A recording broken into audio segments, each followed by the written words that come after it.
Hadirin yang terhormat, mohon perhatian. Sebelum acara dimulai, perlu kami sampaikan kepada para peserta ujian doktor terbuka, karena ujian berlangsung secara hybrid, maka para penyangga dan undangan akademik yang secara online, selama ujian berlangsung, tampilan video pada Zoom mohon tetap diaktifkan, sedangkan untuk suara mohon dimatikan apabila sedang tidak dalam berkesempatan bicara.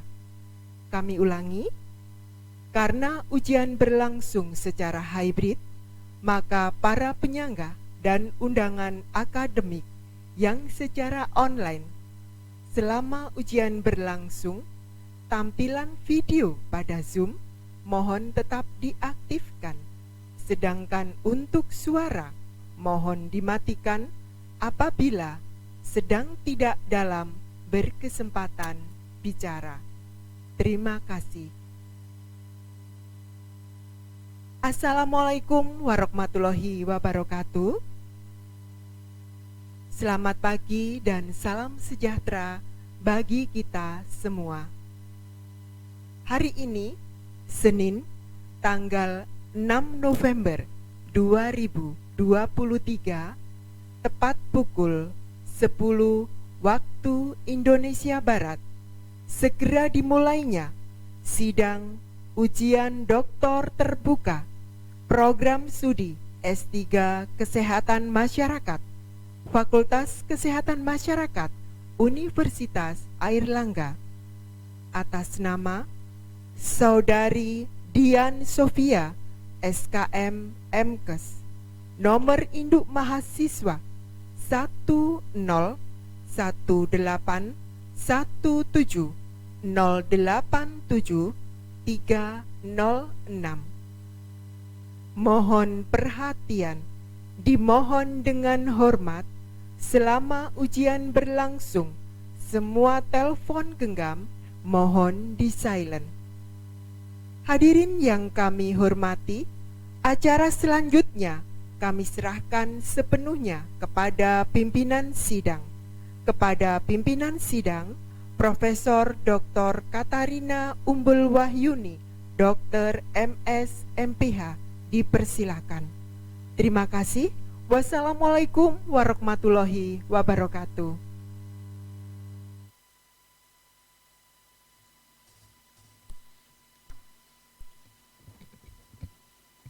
Selamat pagi, salam sejahtera. Assalamualaikum warahmatullahi wabarakatuh. Saya mohon izin untuk membacakan tata cara ujian doktor terbuka ini. Tata cara ujian doktor terbuka atas nama Dian Sofia SKM MKes NIM 1018170 87306. Hari strip tanggal Senin 6 November 2023. Sidang ujian dokter terbuka yang saya hormati, Promovendus Saudari Dian Sofia SKM MKes, mahasiswa angkatan tahun 2018-2019, telah menempuh ujian dokter tertutup dan dinyatakan lulus. Untuk itu, Promovendus diperbolehkan menempuh ujian dokter terbuka di hadapan penyanggah dan undangan akademik.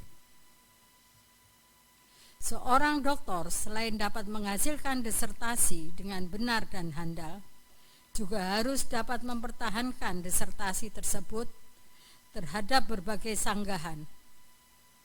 Untuk itu, perlu dilaksanakan ujian dokter terbuka di hadapan para penyanggah dan undangan akademik. Para penyanggah serta promotor dan kopromotor dalam ujian dokter terbuka ini dimohon memberikan penilaian mengenai: pertama, alur pikir ilmiah Promovendus dalam mempertahankan disertasinya terhadap berbagai sanggahan. Kedua, sumbangan terhadap bidang ilmu dan atau nilai terapannya. Sedangkan jawaban pertanyaan dari para undangan akademik dapat sebagai bahan pertimbangan penilaian. Penilaian panitia ujian doktor terbuka ini akan dijadikan salah satu dasar penetapan predikat doktor. Penentuan predikat kelulusan ditentukan dengan rumus nilai masing-masing mata kuliah kali SKS semester 1, 2, dan 3 ditambah nilai kali SKS disertasi sama dengan total SKS. Predikat memuaskan nilai akhir adalah 3 sampai 3,5. Predikat sangat memuaskan 3,51 sampai 3,75.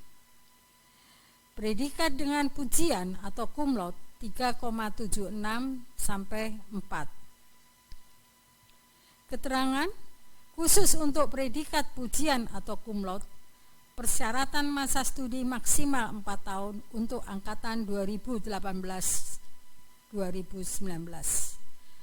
dan mempunyai 2 buah publikasi pada jurnal internasional berreputasi. Tanpa mengurangi hak para penyanggah dan undangan akademik, maka seyogyanya sidang ini tidak menjadi ajang diskusi materi metodologi dan analisis statistik disertasi yang telah diputuskan dan disetujui oleh panitia ujian doktor tertutup. Karena banyaknya penanya yang ingin menggunakan kesempatan ini, maka saya mohon kesediaan saudara penanya baik penyanggah maupun undangan akademik untuk membatasi waktu dan jumlah pertanyaan sehingga diharapkan semua penanya mendapat kesempatan. Sidang ujian terbuka ini dilaksanakan selama 90 menit. Bila memungkinkan dilakukan dengan rincian 60-75 menit untuk para penyanggah memberikan sanggahan dan 15-30 menit untuk para undangan akademik memberikan pertanyaan maupun konfirmasi. Setelah itu akan dilakukan penilaian dan rapat penentuan predikat kelulusan dari Promovendus. Demikian tata cara dan rangkaian acara sidang ujian tertutup. Promovendus dipersilahkan memasuki ruang ujian. Saudari Promovendus Dian Sofia SKM MKes.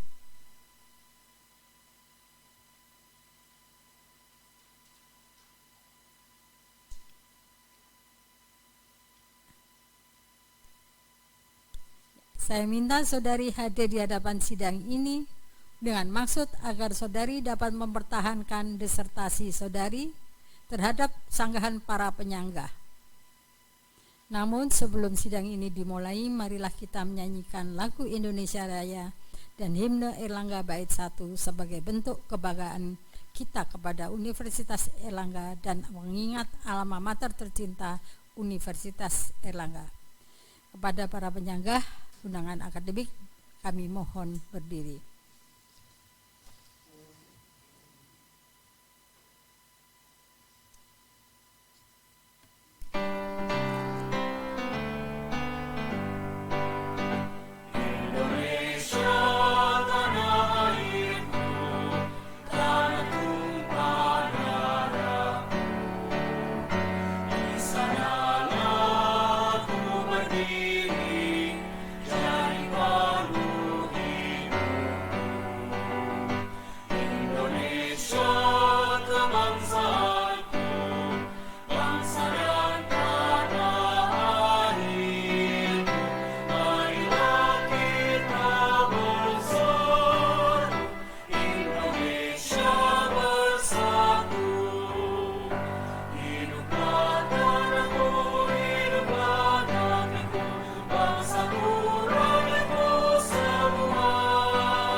Selanjutnya saya ingin bertanya kepada Saudari Promovindus.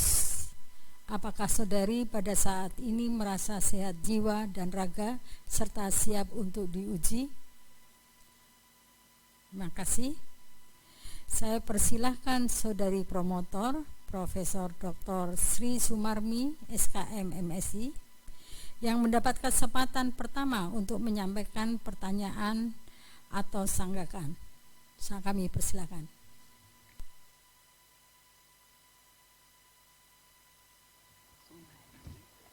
Terima kasih pimpinan sidang, Profesor Dr. Katarina, yang telah memberikan kesempatan pertama untuk saya selaku promotor bagi saudara Dian Sofia. Alhamdulillahirabbil alamin, kita bersyukur kepada Allah pada pagi hari ini dalam keadaan sehat dan pagi yang tidak terlalu panas ya, seperti biasanya ya. Agak mendung, rahmat Allah ini untuk kita pada pagi hari ini. Iya. Ya, Ibu Dian, Anda sudah menyelesaikan penelitian yang panjang. Saya selaku promotor dan tentu saja dengan tim co-promotor mengucapkan selamat kepada Anda lebih dulu sebelum nanti Anda harus menjelaskan sanggahan ini. Ya. Penelitian panjang Anda ini kami berikan apresiasi karena meneliti dengan sasaran ibu hamil adalah suatu penelitian yang rumit, ya. Apalagi sebuah penelitian intervensi. Ya. Baik, Bu Dian Sofia, saya ingin Anda menjelaskan temuan Anda ini agar para pembaca serta para hadirin yang ada di sini bisa mendengarkan penjelasan Anda secara detail, bagaimana Anda menemukan atau membuat satu model intervensi ESOLAT. Ini nama singkatan dari Education for Successful Lactation ya. Ini saya kira silakan Anda menjelaskan bagaimana ESOLA ini ya, terbentuk dan kemudian diujikan, lalu efektivitas dari temuan Anda atau model intervensi ESOLA ini dalam memperpendek onset laktasi. Ini pertanyaan pertama. Kemudian pertanyaan kedua adalah bagaimana Anda menjelaskan beberapa faktor yang sangat penting terkait dengan onset laktasi. Tentu saja ini terkait dengan produksi ASI ya, yaitu faktor fisiologi yang berupa hormon-hormon yang juga di dalam penelitian ini Anda teliti. Nah, ini dua hal saya ingin mendengarkan penjelasan Promovendus. Terima kasih. Baik, terima kasih Profesor Dr. Sri Sumarmi SKM MSI selaku promotor saya yang sangat saya cintai. Terima kasih sebelumnya saya aturkan pada Prof. Mami dan Pak Dr. Agus Sulistiono, Dr. SPOG Konsultan, Profesor Dr. Bagong Suyanto MSI yang selama ini telah banyak meluangkan waktunya untuk saya menyusun proposal sampai dengan saat ini. Semoga apa yang Bapak Ibu aturkan pada saya pada kesempatan yang telah terlalu kemarin dapat memperoleh pahala yang banyak dari Allah Subhanahu wa Ta'ala. Baik, saya akan menjawab apa yang ditanyakan oleh Profesor Dr. Sri Sumarmi SKM MSI. Pertama-tama dalam hal menyusun ESOLA. ESOLA ini seperti Bapak Ibu Persel bahwa ESOLA ini adalah kepanjangan dari edukasi untuk sukses onset laktasi. Jadi pada awalnya kami melihat bahwa delay onset laktasi ini sangat banyak. Jadi setiap tahun itu semakin meningkat. Dan hal ini tentu akan berpengaruh terhadap cakupan ASI eksklusif.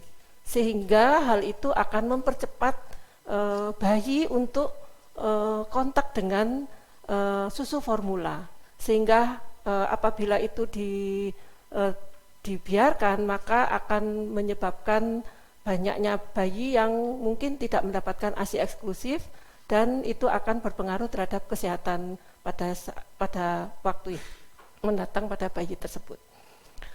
Untuk pertama-tama untuk menyusun intervensi ESOLA ini, kami melakukan 2 tahap penelitian, yaitu penelitian yang bersifat kualitatif, yang kami melakukan pendekatan dengan FGD, yang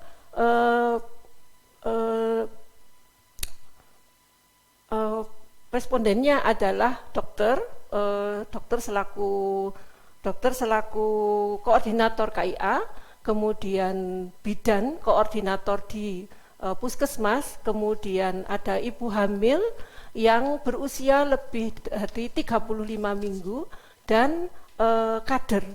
Jadi dalam hal ini kami sudah mendapatkan banyak masukan dari beberapa komponen, yaitu dari stakeholder dan dari kader maupun dari ibu hamil, untuk bagaimana menyusun dan memformulasikan intervensi yang tepat pada ibu hamil. Dalam hal ini adalah ibu hamil nulipara. Kami beranggapan bahwa ibu hamil nulipara ini memiliki angka kecemasan yang lebih tinggi, sehingga kami menganggap ibu hamil nulipara yang lebih tepat untuk diberikan intervensi karena adanya kegagalan pada kehamilan yang terdahulu. Kemudian setelah kami memformulasikan intervensi tersebut dan membuat modul, kemudian kami lakukan uji coba terhadap ibu hamil nulipara yang memiliki kriteria tertentu, yaitu diantaranya yang belum pernah melahirkan, kemudian sehat jadi tidak ada penyakit, kemudian melakukan ANC di puskesmas, dan kemudian selanjutnya berencana untuk melahirkan di kota Surabaya. Dari hasil intervensi yang kami lakukan pada saat awal itu kami mendapatkan 96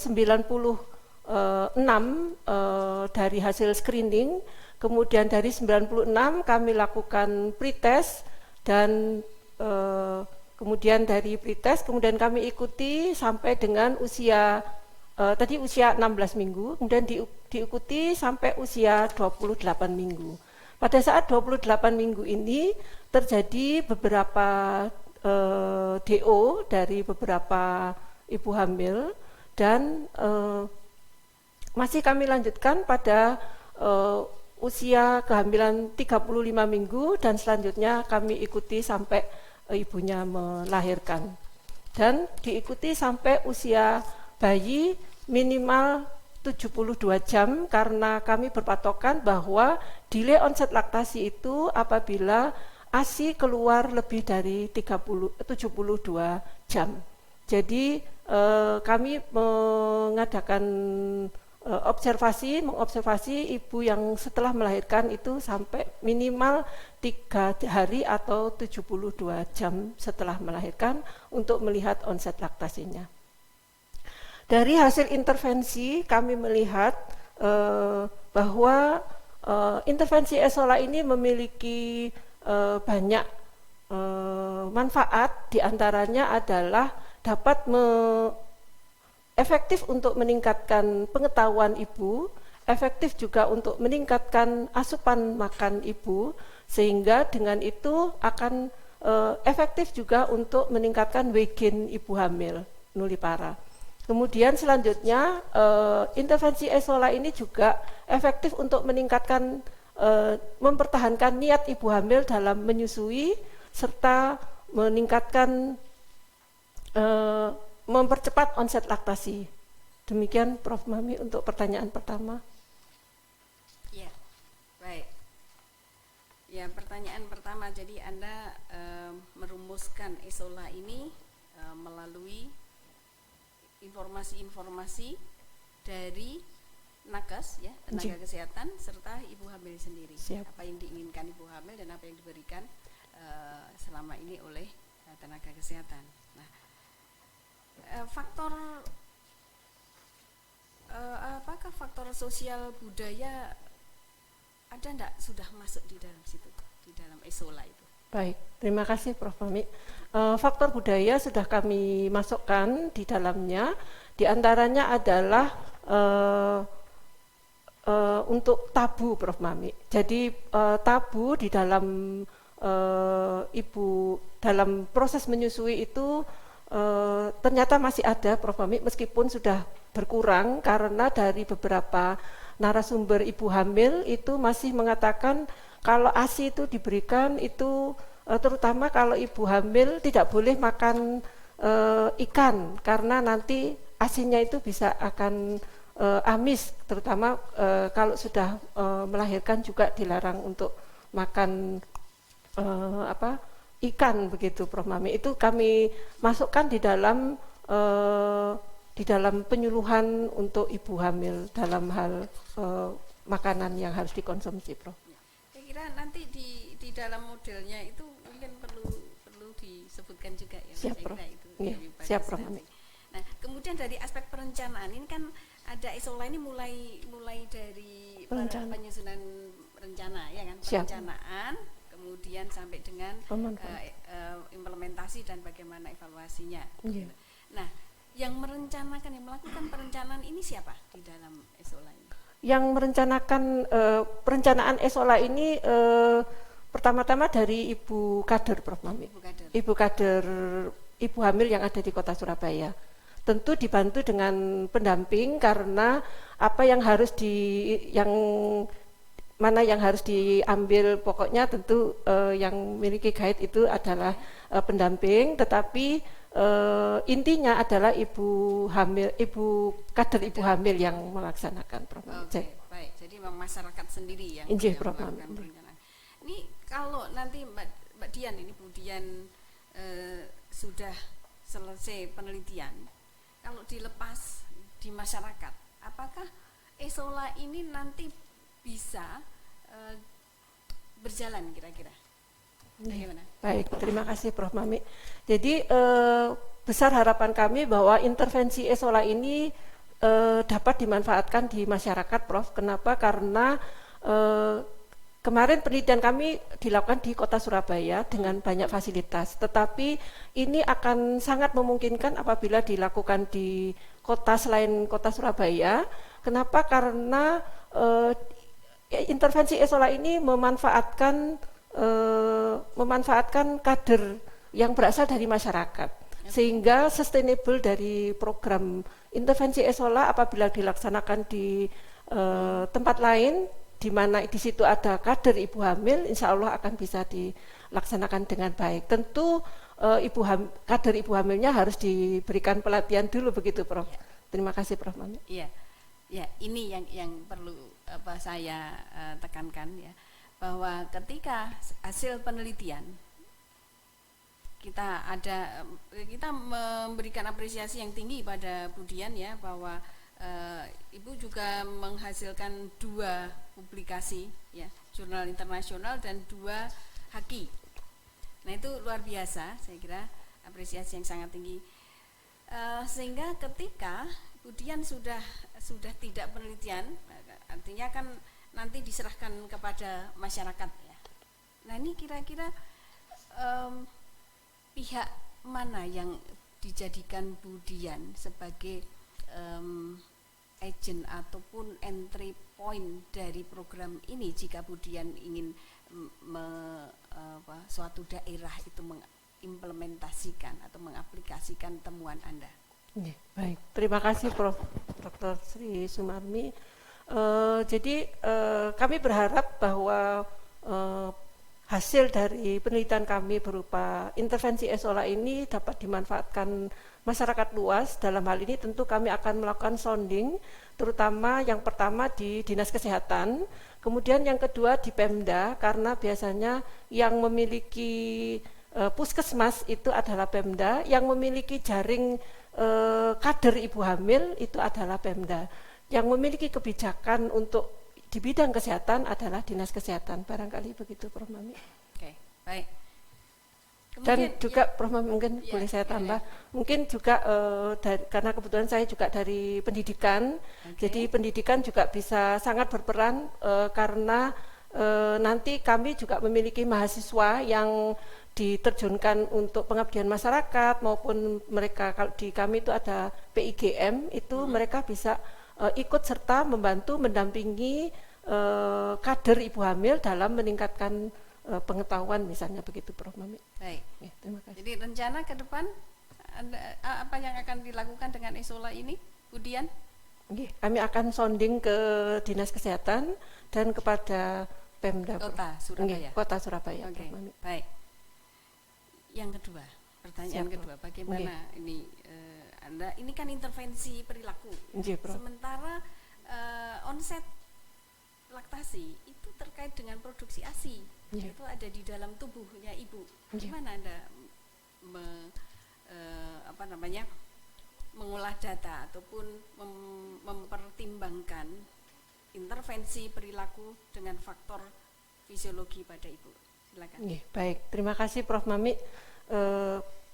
Jadi fisiologi di sini memang terkait dengan hormon-hormon yang memproduksi ASI, tetapi juga terkait juga dengan aspek fisik dari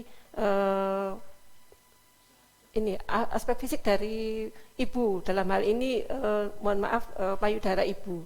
Jadi di dalam penelitian kami juga melakukan pelatihan di mana ibu diajari untuk juga melakukan secara rutin untuk breast care maupun hygiene. Nah, diharapkan dengan breast care itu maka organ-organ yang memproduksi ASI itu akan lebih tertangani dengan baik. Di samping itu juga Prof. Mami, selain itu kami juga memberikan perhatian terhadap konsumsi ibu hamil. Jadi konsumsi ibu hamil ini sangat penting dalam mendukung untuk terbentuknya hormon-hormon produksi ASI, sehingga misalnya protein. Jadi protein ini juga sangat kami anjurkan ibu untuk mengkonsumsi protein, dalam hal ini protein hewani dan protein hewani yang lebih diutamakan Prof. Mami. Terima kasih Prof. Mami. Iya, baik. Ini temuan ataupun hasil penelitian Ibu Dian ini sangat luar biasa, tetapi inti dari penelitian ini yang belum dipublikasi. Siap. Publikasi yang sudah ada masih menggunakan data-data dasar. Siap. Ya, nah ini saya kira PR bagi Bu Dian, saya kira ini luar biasa kalau Ibu bisa, meskipun sudah selesai, kita masih punya PR untuk bersama mempublikasi temuan utama dari penelitian ini. Saya sangat puas dengan jawaban Promovendus. Saya kembalikan kepada Ketua Sidang. Terima kasih Prof. Mami. Terima kasih Prof. Mami. Selanjutnya Dr. Agus Sulistiono, Dr. SPOG, kami persilakan sebagai promotor 1. Ya, bismillahirrahmanirrahim. Ya, baik, terima kasih Bu moderator yang telah memberi kesempatan pada saya ya. Pertama-tama saya ucapkan selamat ya Bu Dian. Terima ya. kasih Alhamdulillah. Pak Dr. Jadi setelah akhirnya dalam waktu yang cukup lama selesai juga pada penelitian yang sangat susah ini. Yes, Disebutkan terima tadi kasih, Prof. Mami bahwa Prof. ini adalah penelitian yang intervensi yang pada masyarakat itu sangat susah sekali.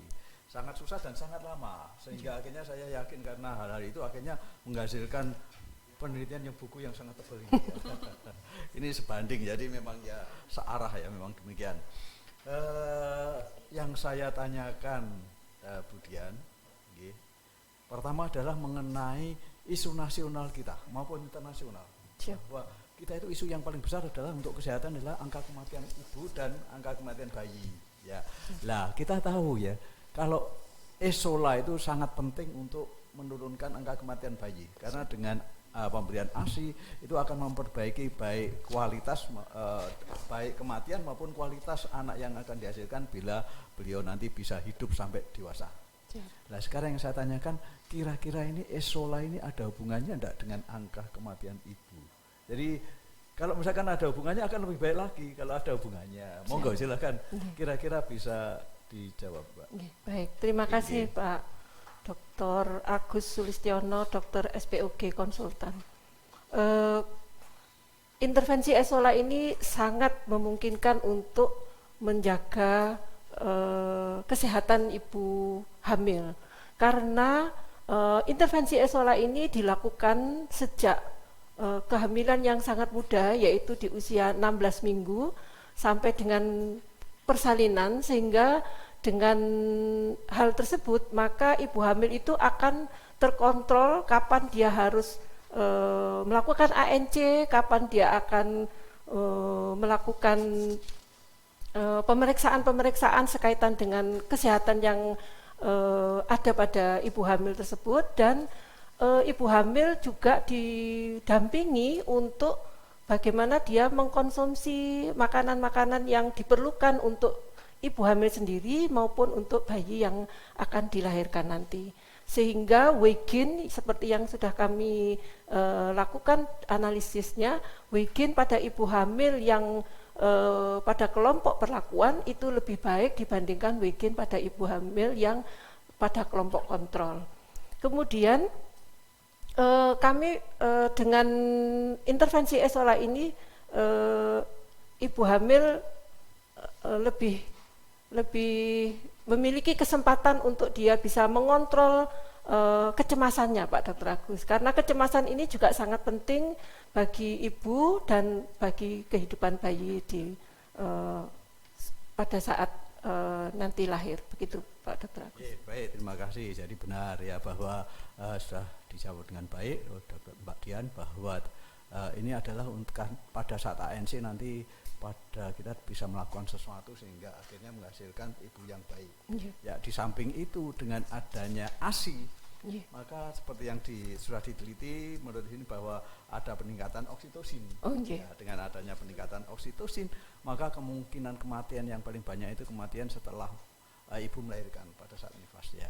Ya, pada saat itu dengan oksitosin yang diproduksi itu akan menyebabkan kontraksi lebih baik sehingga kemungkinan kematian paling banyak di Indonesia yaitu perdarahan pasca persalinan juga akan berkurang.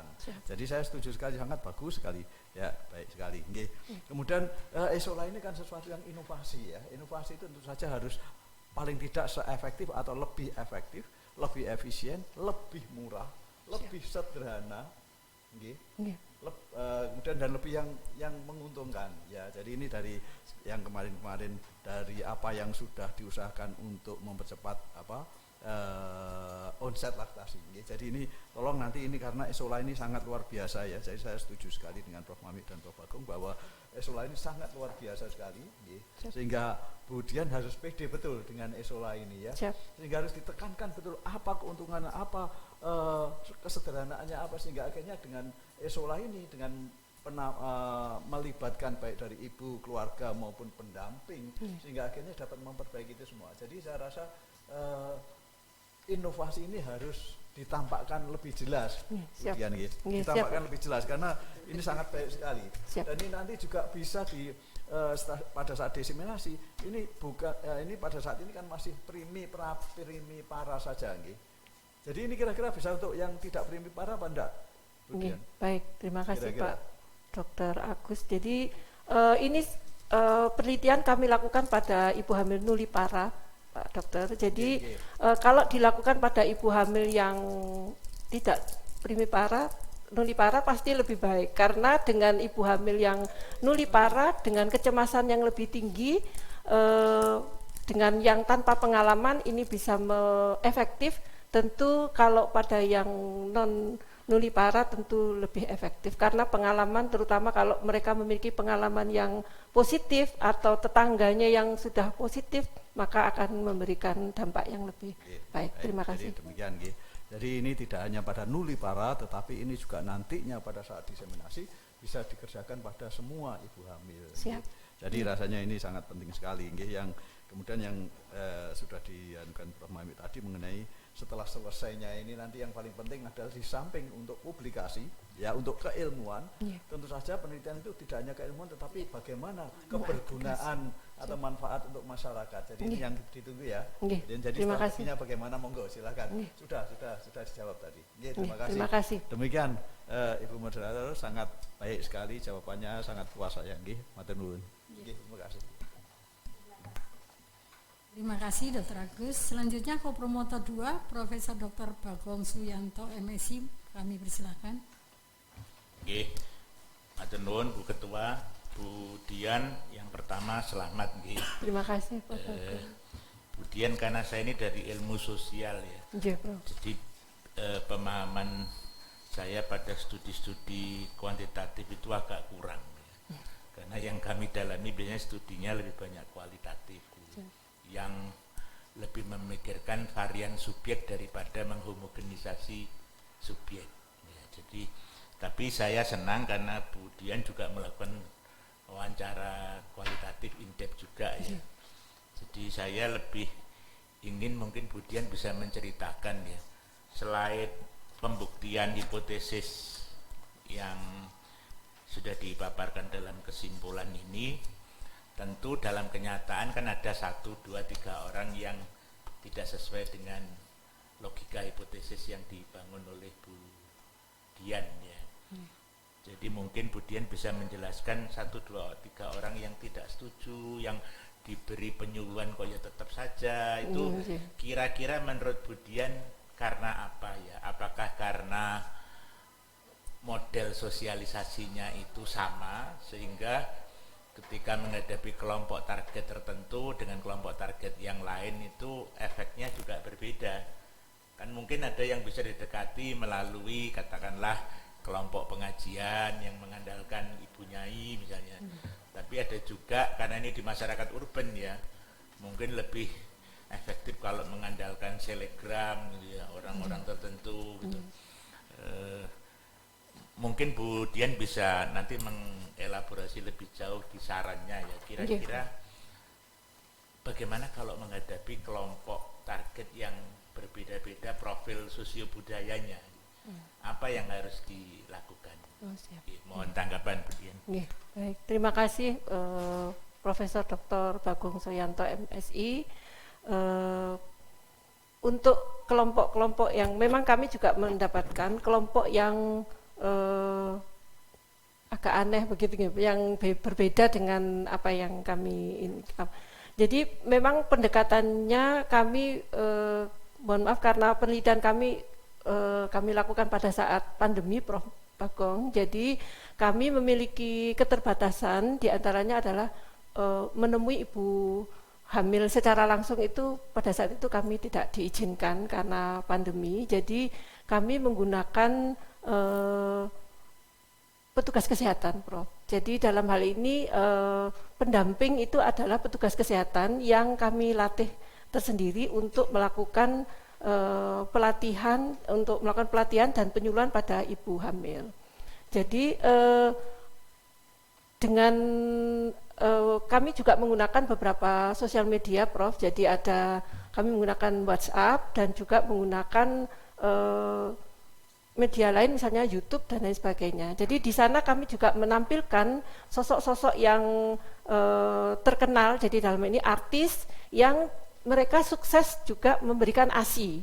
Dalam ini contoh, mohon maaf sebut nama, jadi istrinya Atta Halilintar itu kan sukses memberikan ASI meskipun dia adalah seorang atlet artis. Jadi tidak takut bahwa bentuk tubuh itu akan merusak dan lain sebagainya, dan hasil anaknya itu juga baik, begitu Prof. Jadi kami juga menggunakan pendekatan sosial budaya dalam hal ini Prof. Jadi menunjukkan adanya orang-orang yang terkenal yang sukses untuk pemberian ASI sehingga ibu lebih bisa mempertahankan niatnya, karena di dalam FGD itu terlihat bahwa ibu hamil itu sebetulnya di awal sesuai dengan kami juga waktu screening itu ibu hamil mengatakan kami akan memberikan ASI, tetapi pada kenyataannya itu akan menurun setelah beberapa kesulitan, misalnya hamil yang sulit, kemudian dia pada saat melahirkan kemudian setelah melahirkan tidak keluar ASI-nya, itu biasanya turun semangat untuk niatnya untuk memberikan ASI Prof. Jadi dengan pemberian pengetahuan yang tinggi tentang manfaat dan zat-zat yang makanan-makanan yang bisa dikonsumsi untuk memperlancar ASI, dan adanya tokoh-tokoh yang sukses dalam memberikan ASI itu mudah-mudahan bisa memberikan sustainable pada niat yang ada pada ibu hamil, begitu Prof. Barangkali. Saya ingat cerita anak saya ya, waktu anak-anak muda di Melbourne itu diminta bermasker kan susah ya. Tapi anak saya cerita sebagian temannya itu mau bermasker. Cuma maaf ya, gambar maskernya itu alat kelamin laki-laki. Jadi gambar maskernya itu jorok gitu ya. Tapi begitu ditegur itu mereka bilang, loh Anda kok bisa lihat gambar masker saya? Berarti Anda terlalu dekat sama saya, Anda harus menjauh gitu. Itu jadi kebanggaan anak-anak di sana ya. Sementara kalau di Indonesia kan maskernya lebih variatif ya. Kalau ibu-ibu diundang manten selama pandemi itu kan maskernya ada masker batik, masker polkadot, masker apa gitu. Nah itu sebenarnya menandakan kalau beda kelompok saja kan pendekatannya Berbeda, harus berbeda ya. Ini studinya Budian kan di kota. Jadi mungkin saran saya di saran itu perlu dijelaskan juga ya. Kalau profil sosio budayanya misalnya ibu-ibu di pedesaan tentu berbeda dengan ibu-ibu di perkotaan. Kalau ibu di perkotaan melalui selegram, melalui selebriti itu mereka akan lebih mudah paham ya. Tapi kalau di desa mungkin pendekatan yang memanfaatkan tokoh agama itu bisa lebih efektif ya. Siap Prof. Nanti kami tambahkan. Ya di saran saja. Siap Prof. Itu saja, yang lain-lain saya kira sudah luar biasa. Budian selamat nggih. Matur nuwun. Nggih, matur nuwun. Saya kembalikan pada Bu Ketua. Ya, matur nuwun Prof. Bagong. Selanjutnya yang berada di online, Profesor Dr. Abdul Razak Taha, Dr. MSc SPGK Konsultan. Baik, terima kasih Ketua Ujian Dr. Mahmuda. Bismillahirrahmanirrahim. Assalamualaikum warahmatullahi wabarakatuh. Alhamdulillahirabbil alamin. Syukur atas nikmatnya maka kita bisa berkumpul pada hari ini. Yang saya hormati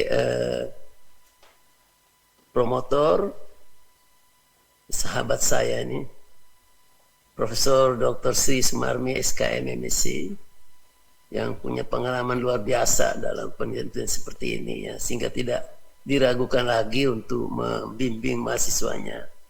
Yang terhormat para co-promotor dan para penguji sekalian yang saya hormati. Pertama-tama selamat dan apresiasi yang tinggi kepada Promovendus Ibu Dian Sofia atas penelitian dan hasilnya yang sudah disampaikan pada saat ini. Saya mengerti bahwa penelitian ini tidak mudah ya. Bahwa bisa selesai saja itu sudah luar biasa. Karena Anda melalui 2 tahap. Tahap pertama membuat dulu modul-modul, membuat model pelatihan, sesuai itu baru melakukan intervensi. Dan intervensi dilakukan pada umur kehamilan 16 minggu dan baru dicek efeknya pada saat anak lahir sampai 3 hari sudah lahir.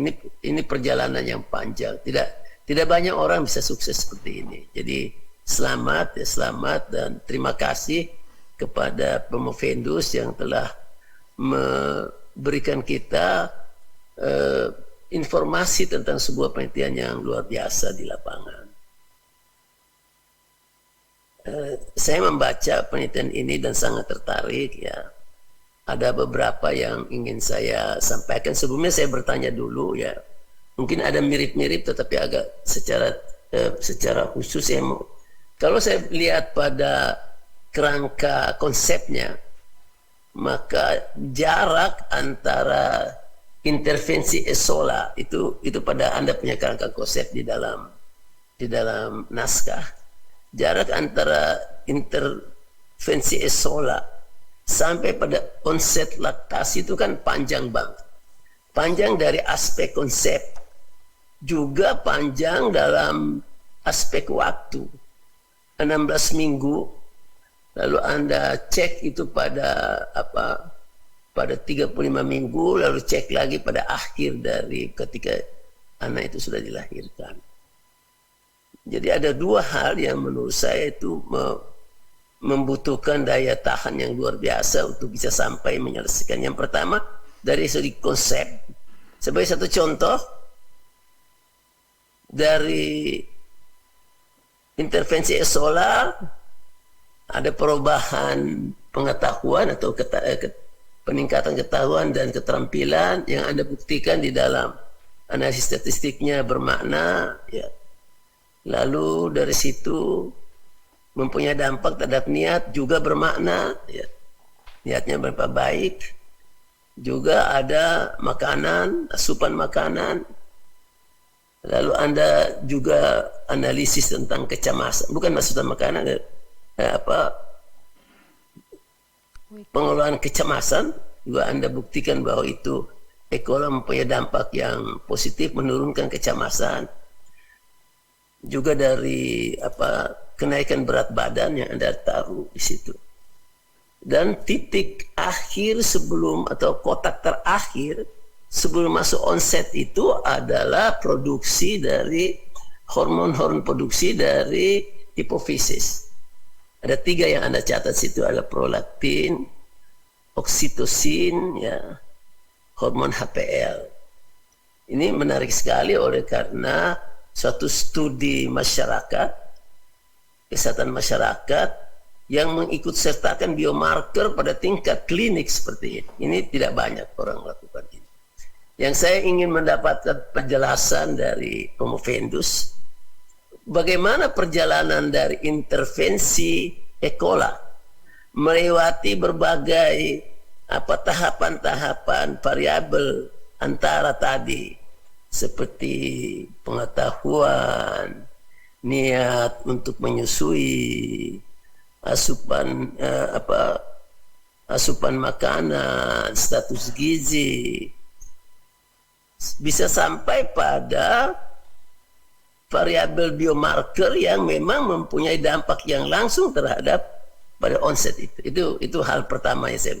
Jadi boleh tidak dijelaskan dulu bagaimana perjalanan alur itu sehingga pada akhirnya dia memberikan efek yang positif terhadap produksi dari 3 hormon ini yang pada akhirnya menyebabkan sehingga mereka yang diintervensi itu onsetnya lebih cepat. Yang kita lihat juga dalam analisis terakhir juga ternyata bermakna bahwa mereka yang diintervensi itu memberikan rata-rata waktunya atau kelompok jumlah yang memberikan di bawah 70 di bawah 3 hari itu lebih cepat.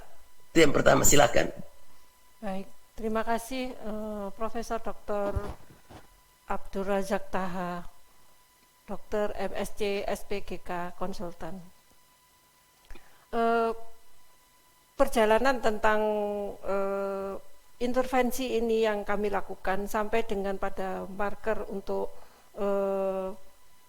hormon ini. Jadi memang kami memberikan intervensinya yaitu melalui penyuluhan, kemudian pelatihan. Jadi penyuluhan di sini tentang makanan yang harus dikonsumsi ibu, yang intinya adalah untuk meningkatkan produksi ASI. Dan sebelum produksi ASI tentu adalah meningkatnya hormon-hormon yang memproduksi ASI, begitu Prof. Kemudian kami berharap dengan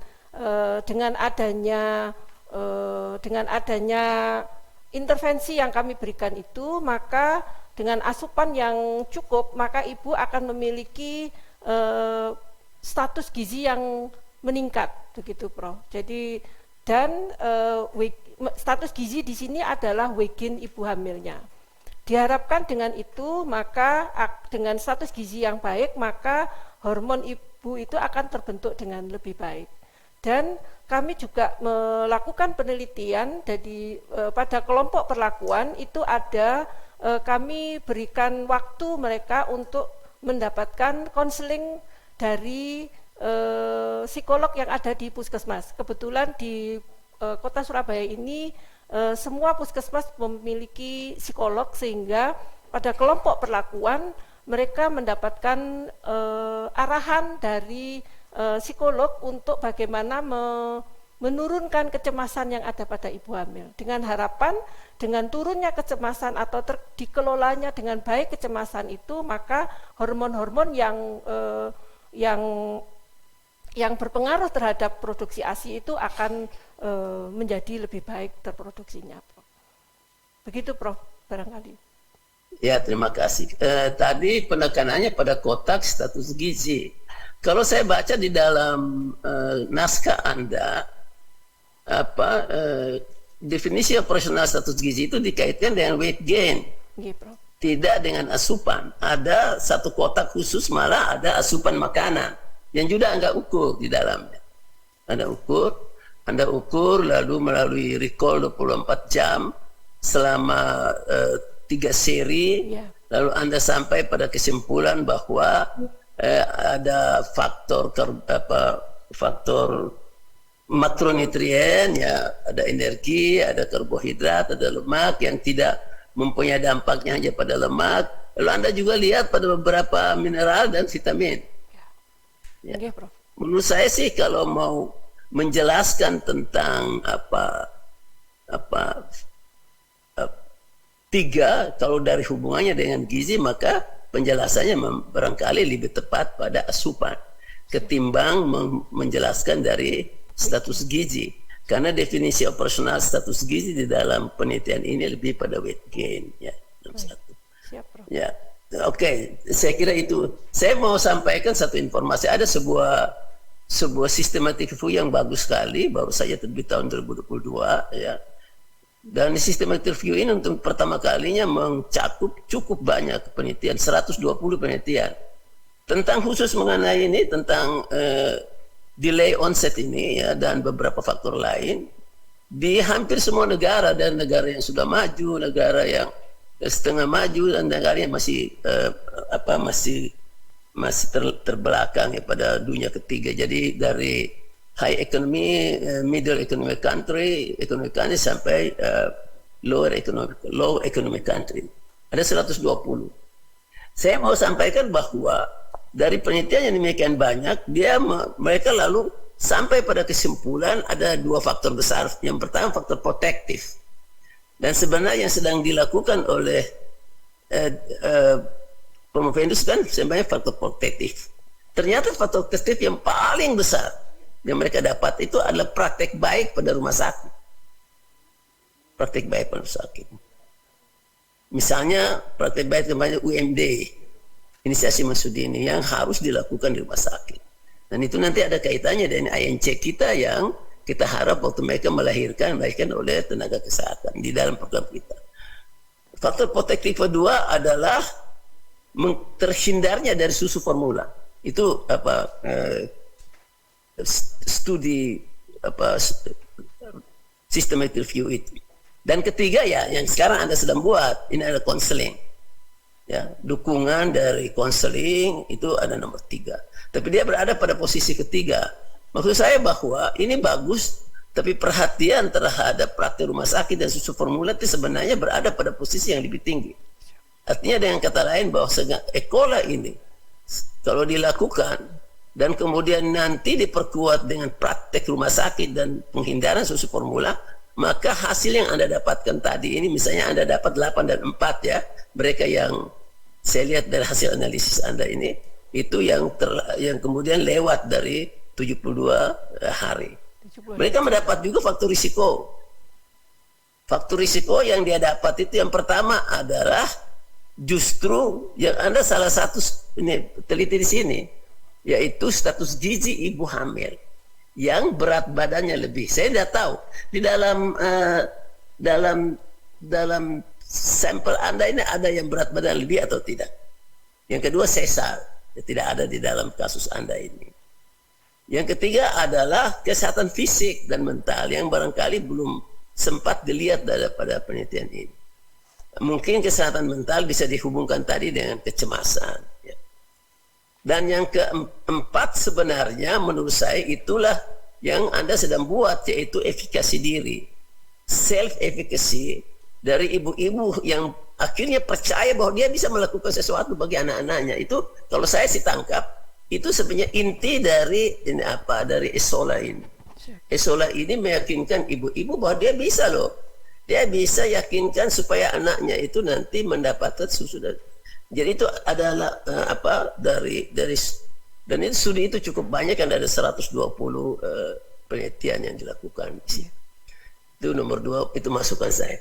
Masukan yang berikutnya adalah kalau saya lihat dari hasil penelitian Anda melakukan hubungan, analisis hubungan yang hampir semua bermakna ya, terhadap faktor-faktor atau variabel yang Anda sebut di dalam naskah itu sebagai variabel antara. Yang tadi kita sudah sebut, pengetahuan, keterampilan, ya, niat, asupan gizi, ya, kemudian Anda lihat status gizi, Anda lihat kecemasan, itu semua berhubungan, bagus ya. Lalu sesuai dengan tujuan penelitian Anda, hipotesis Anda, dan hasilnya, kesimpulannya tetap sama, bahwa langsung Anda hubungkan antara intervensi Esola dengan onset laktasi. Tapi saya belum baca, mungkin belum baca, ataukah mungkin perlu dilakukan lebih jauh. Saya belum baca kan kalau dia setelah disebut sebagai variabel antara, artinya untuk bisa efek intervensi Esola itu apalagi dilakukan sejak minggu ke-16 sampai ke anak lahir, itu baru bisa memberikan dampak kalau ada dampak dari variabel antara terhadap variabel dependent onset laktasi. Nah, saya mohon maaf, yang pertama saya belum baca itu di dalam naskah Anda. Apakah itu memang ditunda nanti dianalisis, ataukah ada alasan Anda kenapa Anda tidak melakukan analisis hubungan antara variabel antara dengan dependent variabel. Karena kan kita dari intervensi Esola seperti tadi Anda jelaskan, ada beberapa variabel antara yang juga ada dalam definisi operasional, baru dia masuk kepada onset, dan yang paling ujung sebelum onset tadi itu adalah ada 3 hormon itu. Saya belum melihat analisis itu walaupun tadi sudah diingatkan oleh ketua sidang kita tidak bicara metodologi, saya coba mau lihat bahwa ada sesuatu yang agak kosong antara variabel antara dengan variabel dependent. Saya cuma minta penjelasan apa pertimbangannya. Hal itu tidak dilakukan, apakah dianggap tidak penting, ataukah memang ditunda akan dilakukan, atau pertimbangannya apa? Silakan. Okay. Tolong dijawab dengan singkat, ya, siap. Waktunya. Siap, Ibu Ketua Sidang. Terima kasih Prof. Dr. Abdul Razak Taha yang sudah memberikan banyak saran dan memberikan banyak tadi informasi.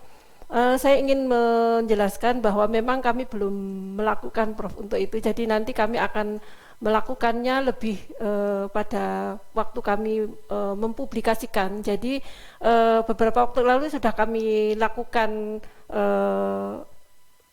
pengujian dan ada beberapa faktor yang memang sangat berpengaruh secara signifikan terhadap onset laktasi dari beberapa variabel tersebut, tetapi kami belum memasukkan di dalam naskah disertasi ini. Kami akan tunda untuk di dalam naskah artikel publikasi kami nanti. Terima kasih Prof. Abdul Razak Taha.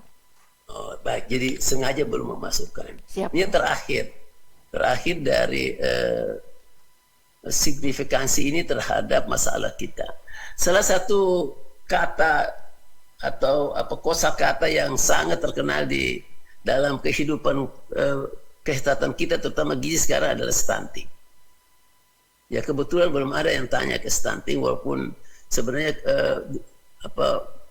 promotor Anda itu ahli stunting sebenarnya. Ya, memang. Kalau kita lihat dari pola ini,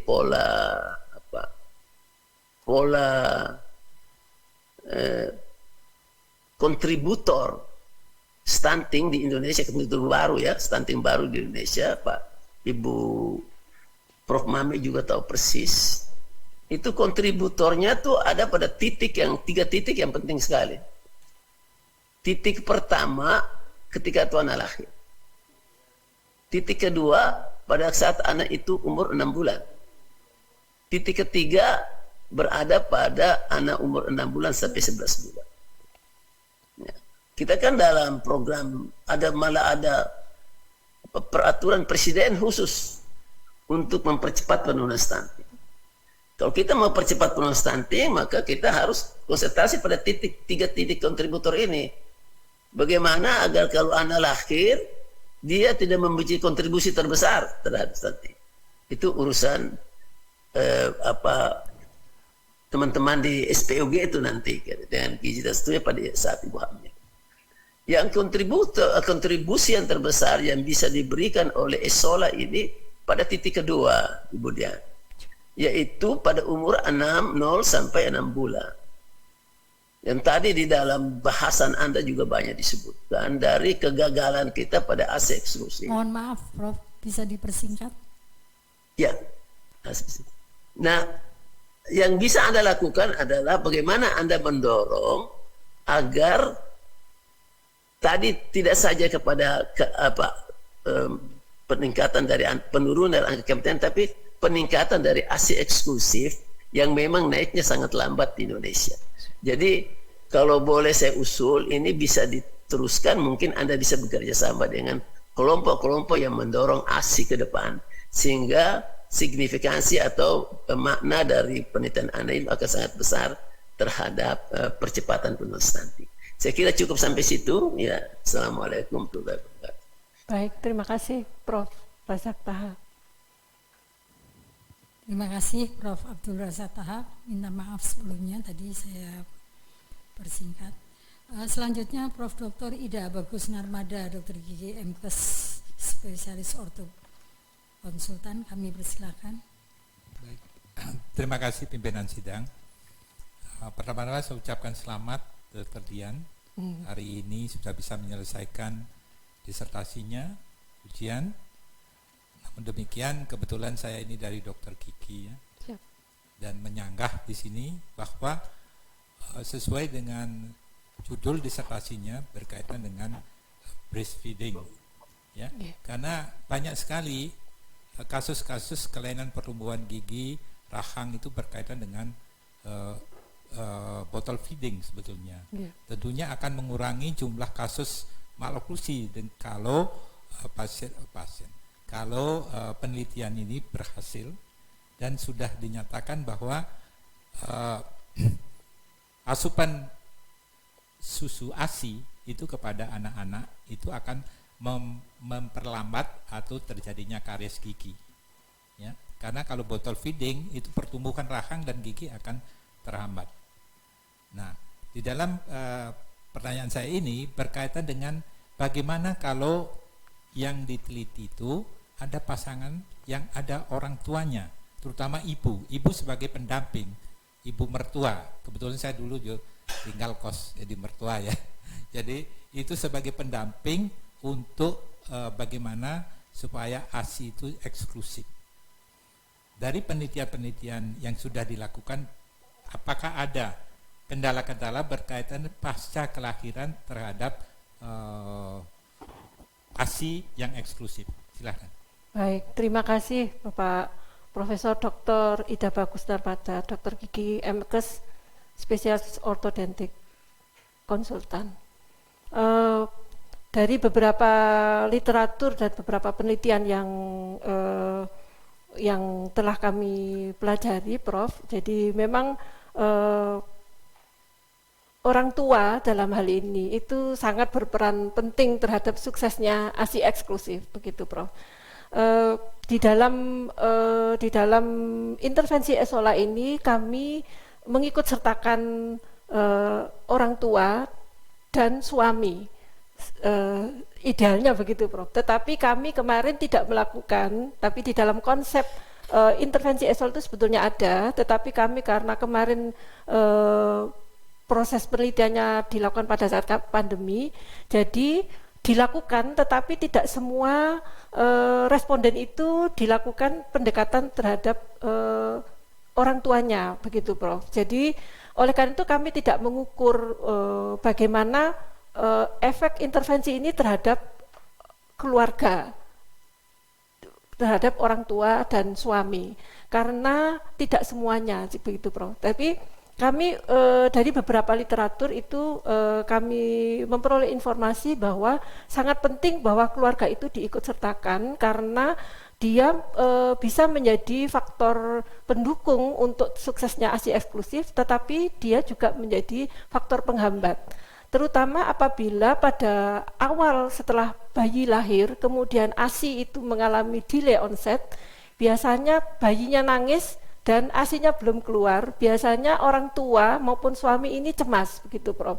Sehingga itu yang mendorong ibu untuk memberikan susu formula, begitu, Prof. Dan biasanya tadi sudah saya aturkan bahwa ibunya pada awalnya memiliki niat untuk memberikan ASI eksklusif, tetapi karena pada proses di mana terjadi delay onset itu akan menyebabkan menurunnya, mengalami degradasi niat untuk memberikan ASI eksklusif, begitu, Prof. Jadi intervensi Esola ini sangat penting juga diberikan pada keluarga karena keluarga merupakan support system yang paling besar untuk sukses ASI eksklusif, begitu, Prof.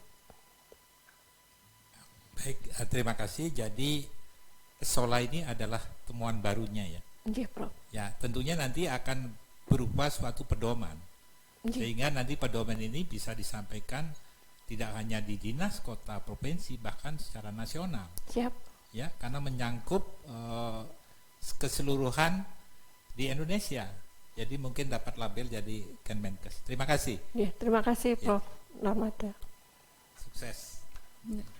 Terima kasih Prof. Dr. Ida Bagus Narmada. Selanjutnya kami persilahkan Profesor Dr. Haji Mukono, Dr. MS MPH, kami persilakan. Terima kasih pimpinan sidang atas waktunya, dan saya sampaikan selamat ya Terima kasih, Mbak Dian. Walaupun apapun sudah tercapai yang namanya dokter itu. Penelitian ini sangat penting menurut saya, karena para ibu-ibu zaman now yang enggan menyusui anaknya secara dini, alasannya tidak tahu, tadi ada yang karena bodinya rusak atau apa tadi ya, sehingga anaknya tidak pernah mendapatkan kolostrum. Akhirnya diberilah dia susu formula, padahal pemberian susu formula itu kan akan berakibat kurang baik. Jadi tolong dijelaskan gangguan kesehatan pada masa dewasa, tolong dijelaskan gangguan kesehatan itu berupa apa? Ini yang pertanyaan lain sudah ditanyakan oleh Bapak Kopromotor mengenai nulliparan. Nah ini pertanyaannya nanti saya jawab. Saya hanya mau konfirmasi ya. Siap. Bukan tanya konfirmasi. Konfirmasinya itu untuk mendapatkan hasil penelitian ini. Penelitian ini menurut saya itu penelitiannya berat itu. Lama ya. Lama dan berat, biayanya besar. Nah, saudara mengadakan satu pengukuran. Pengukuran itu ada variabel diukur 1 kali. Ini konfirmasi Mbak ya. Variabel diukur 2 kali. 1 kali misalnya hormon oksitosin, hormon prolaktin, HPL. Yang diukur 2 kali itu HB. Yang diukur 3 kali itu mengenai mengukur energi, protein, status vitamin A, lalu mineral ZN, Fe. Ini saudara mengukurnya itu di laboratorium semua ya? Ya, Prof, kami terima kasih, Prof. Ini konfirmasi aja, jadi oksitosin. Darahnya itu diperiksa di laboratorium, macam-macam, ya gitu. Prof. Untuk Jadi responden sebanyak 95. Betul, Prof. 48, Prof. Jadi pada kehamilan 35 minggu, Prof, yang diambil untuk sampel darah, kemudian dibuat serum, itu dilakukan oleh teman-teman di puskesmas, Prof. Kemudian serumnya diantar, dilakukan di TDC di sini di UNER, Prof. Itu nanti yang akan menghitung kadar hormonnya, Prof. Ya, jadi hormonnya itu tidak di puskesmas ya? Betul, Prof. Jadi puskesmas hanya membuat serumnya, Prof. Saya hanya konfirmasi karena penelitian ini di dalam metode itu kurang jelas. Oh siap, nah kami tambahkan, Prof. Nanti. Laboratorium ini periksa di mana? Siap. Lalu apakah laboratorium itu mendapatkan suatu license gitu Mbak? Karena ini penelitian S3. Siap. Sehingga semuanya itu harus ada kepastian. Hanya gitu aja. Terima siap, Prof. Terima kasih Prof. Mukono. Selanjutnya Dr. Luki Munbiastuti, Insinyur MPes, kami persilakan. Terima kasih pimpinan sidang. Oh, Prof. Yang itu tadi mohon maaf, Prof. Mohon maaf. Terima kasih Prof. Dr. Haji Mukono, Dr. MS MPH yang sudah memberikan pertanyaan. Jadi beberapa penyakit ya, Prof, nanti dampak dari pemberian susu formula yang lebih awal tadi Prof, pertanyaannya Jadi mungkin pada awal-awal mungkin masih belum terlihat, Prof ya, tetapi pada kehidupan yang selanjutnya itu akan lebih nampak, yaitu misalnya pada kasus-kasus penyakit degeneratif, Prof, pada kehidupan lebih dewasa begitu, Prof. Karena misalnya diabetes, Prof. Diabetes kan banyak sekali, atau obesitas yang di awal mungkin, Prof. Pada yang lebih awal itu obesitas. Sekarang kan obesitas pada anak itu sudah banyak karena anak-anak dari kecil tidak mendapatkan ASI dan dia mendapatkan susu formula, dan susu formula itu kandungannya jauh lebih tinggi jumlahnya, bukan kualitas tapi jumlahnya. Misalnya kandungan gulanya lebih banyak. Jadi kita melihat pada belakangan ini angka obesitas pada anak itu meningkat dengan tajam seiring dengan turunnya ASI eksklusif. Terima kasih, Prof. Monggo, Dr. Luki. Terima kasih pimpinan sidang. Ya, selamat ya Bu Dian sudah mencapai pada tahap ini. Baik ya, saya kira ini memang menarik sekali ya, namanya aja ESOLA begitu ya. Oke. Baik ya, saya sebagai seorang fasilitator ASI ya, jadi memang cukup gemes juga dengan melambatnya kenaikan ASI eksklusif ini. Jadi mudah-mudahan adanya ESOLA ini ya, mudah-mudahan nanti bisa meningkat begitu ya. Terima kasih. Amin. Ya, jadi kalau saya lihat tadi perhatikan ini dilakukan di Surabaya ya, dan memang banyak fasilitas di Surabaya. Saya sendiri sebagai seorang fasilitator itu tidak terlalu menjangkau sampai ke ibu balita, lewatnya adalah konselor begitu ya. Konselor, nah ini juga sudah cukup banyak sebetulnya di Surabaya dan juga di Indonesia konselor, tapi kenyataan masih seperti ini. Bahkan di Surabaya ini membuat inovasi sendiri, yaitu ada motivator ASI. Nah, tadi dijelaskan bahwa entry point untuk pengguna Esola ini adalah kader. Nah, ini di Surabaya. Nah, itu kader yang bagaimana, Bu Dian? Mohon untuk dijelaskan, karena itu tadi di Surabaya cukup banyak fasilitas dan inovasi yang dilakukan oleh Kota Surabaya sendiri. Itu yang pertama. Kemudian yang kedua, saya tertarik juga ini dengan pernyataan Prof. Bagus tadi bahwa ini sebisa mungkin menasional begitu ya. Ya, kalau saya lihat modulnya ini hard gitu ya, modulnya kayak hard buku begitu kan? Iya. Nanti ya, mungkin banyak juga penjelasannya begitu ya. Bagaimana kira-kira apakah itu mungkin kalau di sekitaran Jawa Timur oke lah, kabupaten di sekitar. Bagaimana kemungkinan misalnya di daerah Indonesia kita yang lain untuk bisa diterapkan, bagaimana menjamin untuk bisa diterapkan di sana, bisa bagian timur mungkin itu. Saya kira itu. Kemudian mungkin juga terkait satu lagi, ini adalah ibu-ibu muda kita, ini adalah zaman now seperti kata Prof. Mukono tadi ya. Apakah ini juga disiapkan modul ini dalam bentuk gitu ya, modul gitu ya, karena ya mungkin mereka ketertarikannya berbeda gitu. Makasih. Baik, terima kasih atas pertanyaannya Ibu Dr. Luki Mundiastuti, Insinyur MKes. Jadi kami di dalam penelitian ini menggunakan memanfaatkan kader ibu hamil, Bu Luki. Jadi nanti apabila ini dilakukan di tempat lain, maka kader ibu hamil selama ini yang ada di desa itu ada kader kesehatan, mungkin bisa diberikan tambahan untuk pengetahuan-pengetahuan tentang ibu hamil, dalam hal ini tentang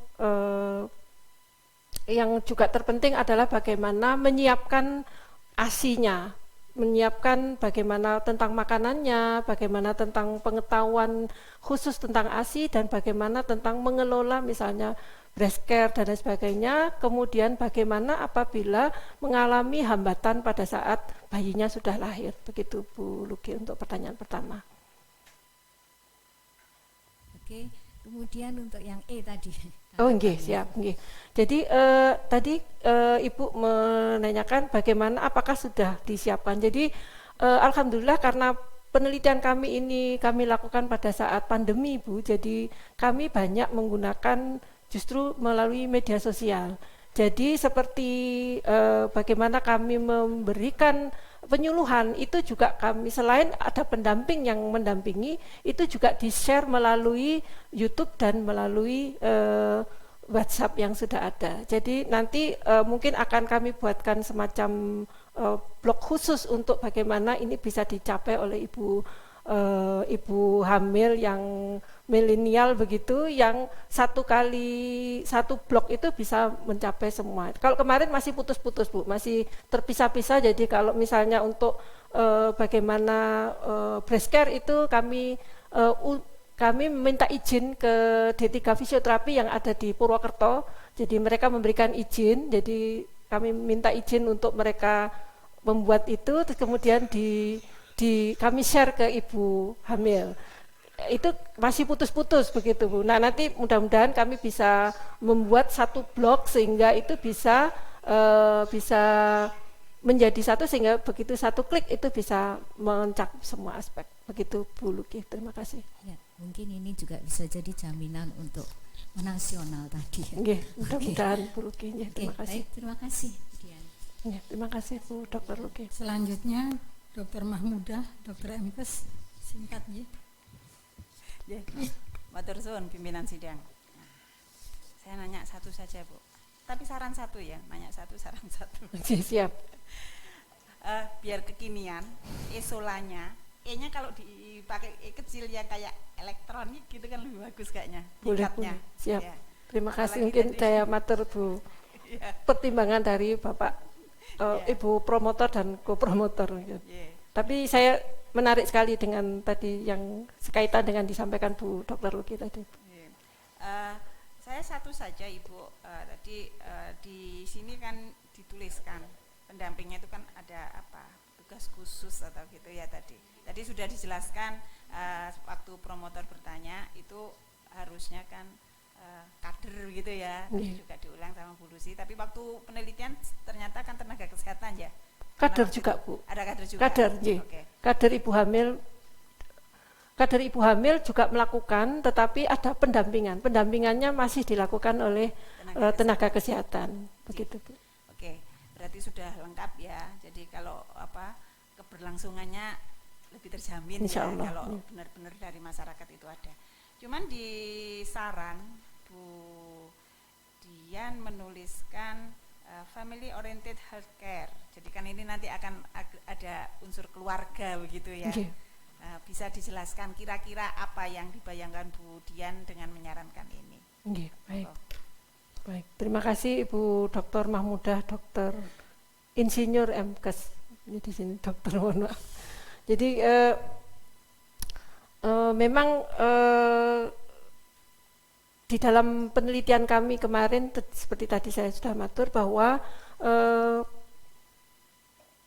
kami ada sedikit tidak semua ibu hamil itu didampingi oleh keluarganya ketika pendampingan dilakukan begitu. Tetapi di dalam konsep intervensi Esola ini kami menekankan bahwa keluarga itu menjadi entry point yang sangat penting untuk bagaimana pelatihan maupun pengetahuan itu harus juga diberikan pada keluarga, sehingga itu nanti akan menguatkan niat ibu hamil dalam memberikan ASI, begitu Bu Mahmudah. Begitu Bu maksudnya atau bagaimana Bu? Ya, jadi berarti nanti ada keikutsertaan keluarga begitu ya. Jadi nanti kalau ini misalnya mau dilanjutkan atau diperluas ke wilayah yang lain, berarti itu harus benar-benar ditekankan begitu ya Bu Dian. Iya, terima kasih Bu. Karena memang keluarga itu sangat penting karena dia bisa menjadi faktor mensukseskan ASI eksklusif, tetapi dia juga menjadi faktor untuk menggagalkan ASI eksklusif begitu Bu. Jadi sangat penting keluarga itu diikut sertakan di dalam intervensi Esola. Terima kasih Bu Dian. Terima kasih saya Bu puas dengan Dr. jawabannya. Mahmudah. Matur suwun pimpinan sidang. Terima kasih Dr. Mahmudah. Waktu sudah lebih dari 60 menit ya, karena banyak tiap penyanggah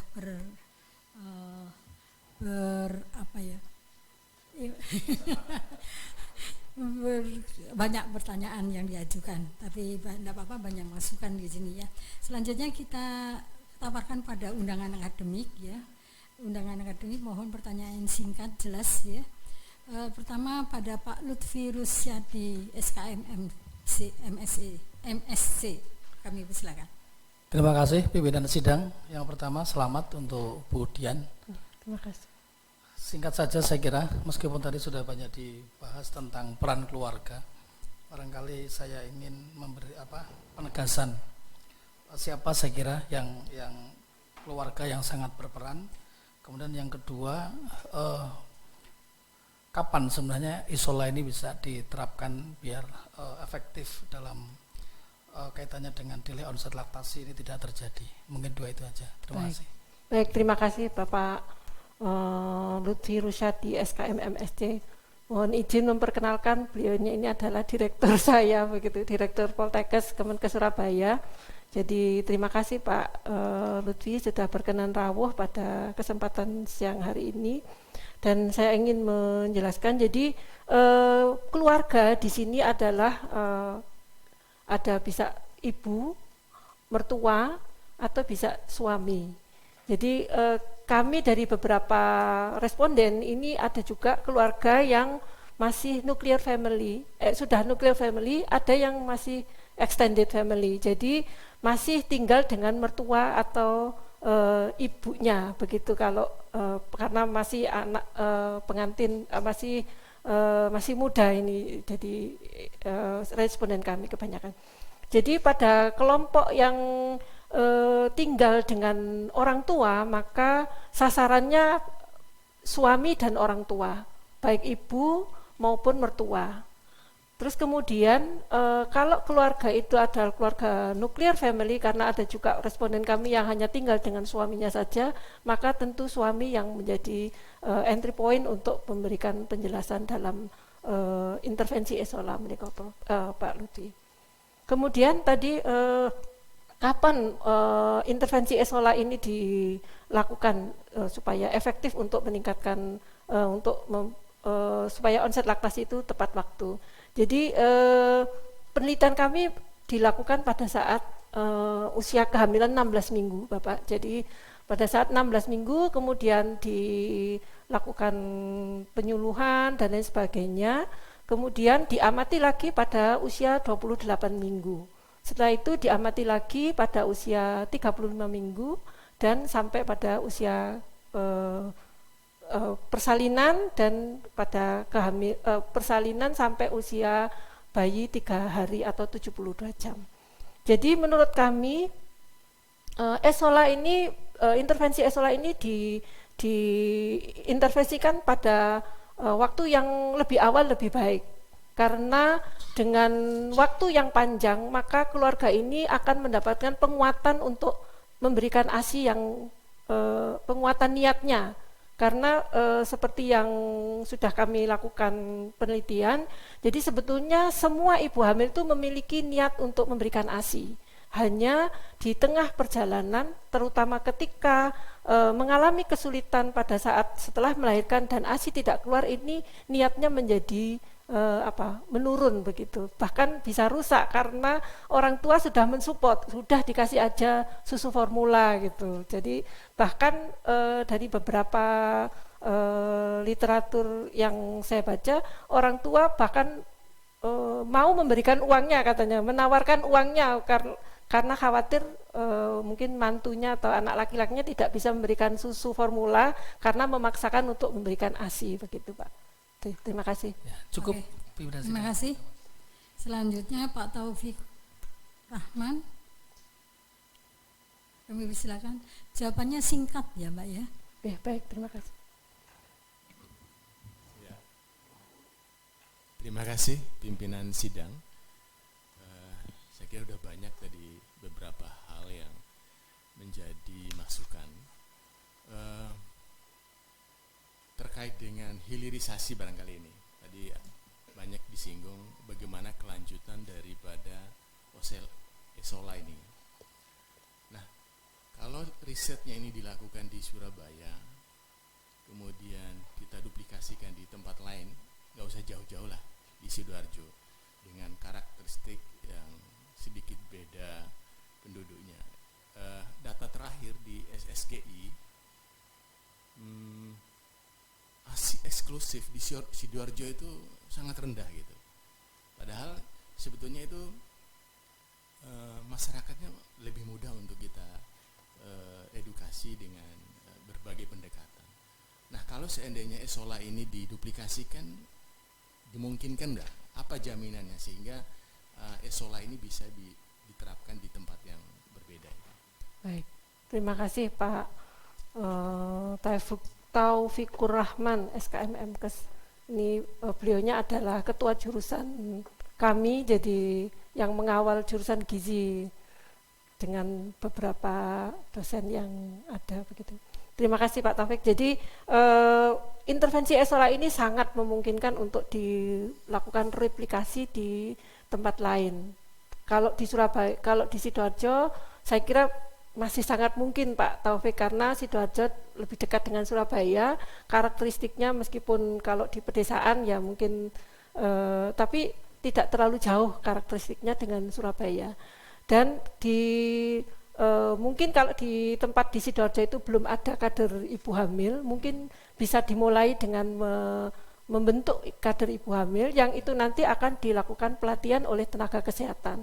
Karena memang yang kemarin kami lakukan itu dilakukan pendampingan dilakukan oleh tenaga kesehatan dan itu sangat mungkin kan kalau di Surabaya. Tetapi kalau di Sidoarjo mungkin masih belum terlalu banyak, begitu Pak. Jadi mungkin dimulai dulu dengan dibentuknya kader ibu hamil, dan itu akan menjadi kebaikan karena intervensi ESOLA yang dilakukan akan lebih sustain, begitu. Karena kader ibu hamil kan secara geografis maupun secara psikologis itu lebih dekat dengan ibu hamil, begitu Pak. Terima kasih. Terima kasih Pak Taufik. Selanjutnya yang online, Dr. Sulisdiana, SST MKes. Terima kasih Prof. Catherine. Selamat untuk Budia. Budia, saya ingin menanyakan, Ibu tadi kan mengatakan ini ya, kader ibu hamil. Selama ini di desa itu sudah ada kelas ibu hamil. Jadi di situ kader juga dilibatkan. Apa bedanya? Kemudian sasarannya tadi kader aja. Nah, apakah juga tenaga kesehatan tidak perlu di praktek baik tadi? Kenapa? Tenaga kesehatan itu juga pengaruhnya besar. Jadi kalau diiming-iming nanti kalau menghabiskan susu formula berapa, nanti jalan-jalan ke Singapura, umroh. Nah, ini kemungkinan bisa mengacaukan gitu hasil. Itu menurut Ibu bagaimana tentang tenaga kesehatan seperti itu? Terima kasih Bu Dian. Baik, terima kasih Ibu Dr. Sulisdiana, SST MKes yang sudah memberikan pertanyaan. Memang dari beberapa literatur itu faktor yang menyebabkan kegagalan itu diantaranya juga adalah tenaga kesehatan sendiri, karena ada praktek-praktek dari yang dilakukan oleh tenaga kesehatan yang justru bertentangan dengan nilai-nilai kesehatan itu sendiri. Nah, tadi kalau Bu Sulis ngendikop, kalau di desa itu sudah ada kelas catin ya, kelas ibu hamil, kelas ibu hamil. Ya, memang benar di semua tempat sudah ada kelas ibu hamil. Tetapi kami melihat bahwa efektivitasnya masih perlu ditingkatkan kembali, terutama karena kalau di dalam intervensi ESOLA ini ada pendampingan. Sementara kalau kelas catin atau kelas ibu hamil itu biasanya hanya di kelas, kemudian diberikan penyuluhan, setelah itu tidak ada bagaimana feedbacknya, bagaimana memfollow up, itu masih belum ada. Jadi di dalam intervensi ESOLA itu ada proses pendampingan di mana di situ ada feedback, kemudian ada follow up yang dilakukan oleh kader ibu hamil secara intensif, begitu. Begitu Ibu Sulis, barangkali apakah sudah memenuhi jawaban. Kalau tentang yang tenaga kesehatan tadi mungkin di dalam Undang-Undang Kesehatan sudah jelas Bu. Jadi kalau ada tenaga kesehatan yang menerima iming-iming itu sudah ada sanksinya dari Undang-Undang Kesehatan. Saya kira itu bisa dilakukan begitu. Terima kasih. Ya, terima kasih. Selanjutnya. Ya, terima kasih Pak Catherine. Ya. Ya, selanjutnya Firman Suryadi, SKM MKes, kami persilakan. Singkat ya Mas. Terima kasih Ibu Pimpinan Sidang.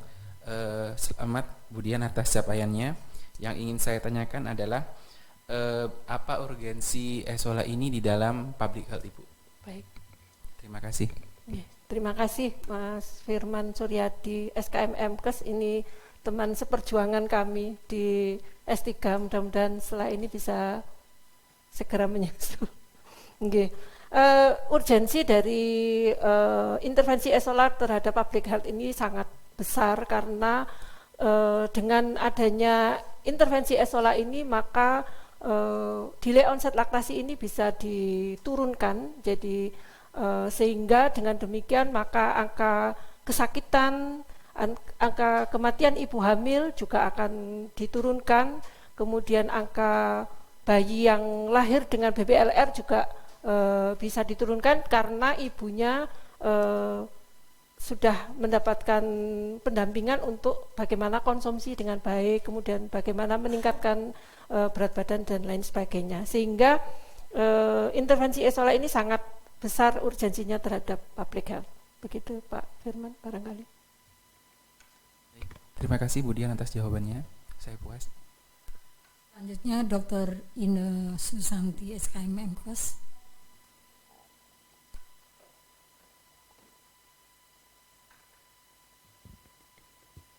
Terima kasih Ibu Ketua Sidang.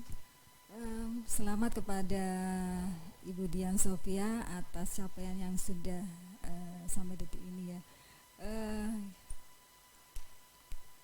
Saya menyambung dari apa yang ditanyakan oleh Bapak Direktur tadi, Pak Lutfi Rusyadi tadi, terkait tadi Bu Dian juga menjelaskan tentang keluarga extended family dan nuclear family. Lalu jika ini terjadi pada atau kan ada suatu etnis atau masyarakat yang extended family ya, dan di situ powernya itu adalah nenek. Nah kalau seperti itu bagaimana? Bahkan nenek itu kan sampai seperti ini.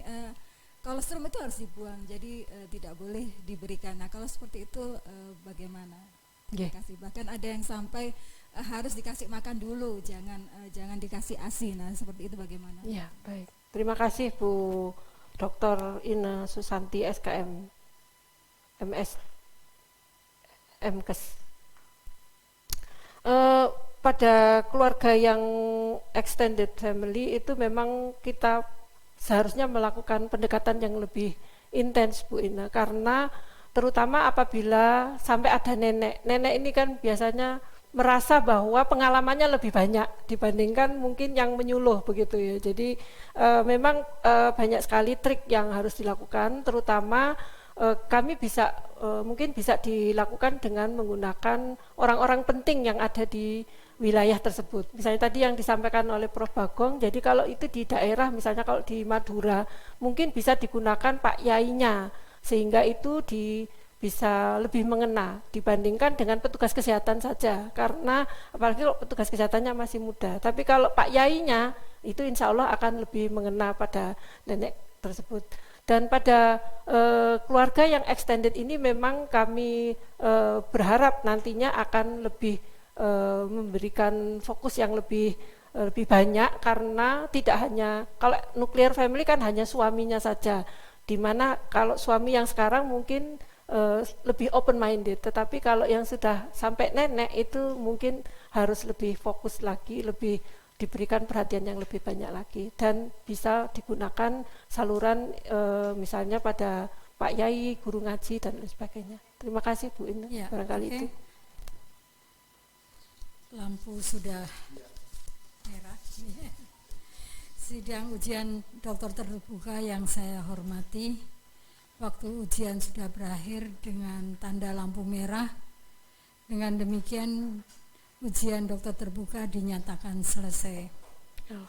Permohonan maaf kami sampaikan kepada undangan akademik yang belum peroleh kesempatan bertanya.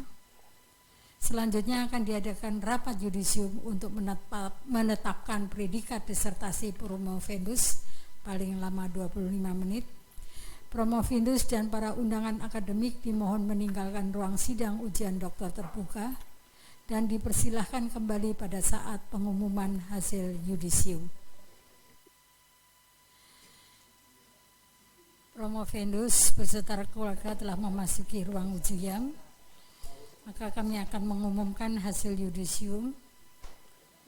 Berdasarkan hasil rapat yudisium ujian doktor terbuka, setelah mempertimbangkan prestasi yang telah dicapai promovendus selama dalam pendidikan, ketekunan dan kesungguhan kerja saudari promovendus dalam melakukan penelitian, ketelitian dan ketekunan dalam mempelajari kepustakaan, kemampuan promovendus dalam menarik kesimpulan yang bermanfaat, cara promovendus mempertahankan disertasi yang menggambarkan kemampuan promovendus dalam menguasai dengan baik dalam bidang ilmu yang diteliti, semangat saudari promovendus dalam upaya menyelesaikan pendidikan, kredibilitas ilmiah dan kegunaan serta sumbangan yang berharga dari disertasi promovendus untuk ilmu pengetahuan.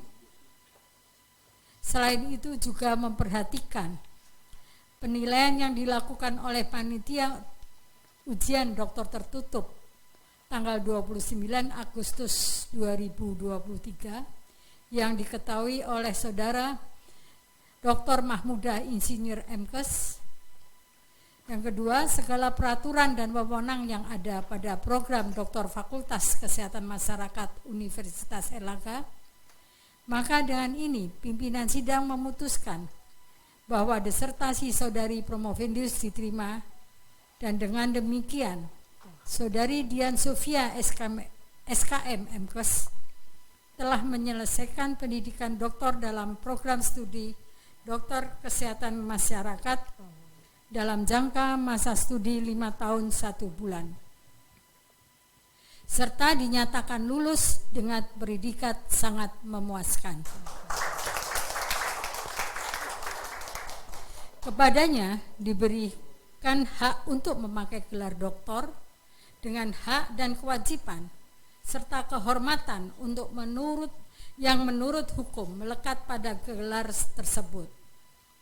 Saudari Dian Sofia SKM MKes adalah dokter ke-319 dari program studi Doktor Kesehatan Masyarakat. Demikian dengan diumumkannya hasil sidang ujian terbuka, maka sidang ujian terbuka dinyatakan telah selesai.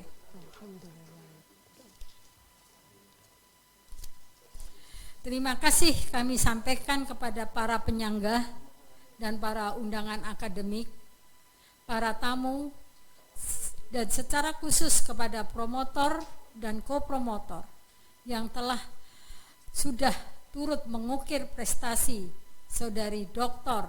Dian Sofia SKM MKes.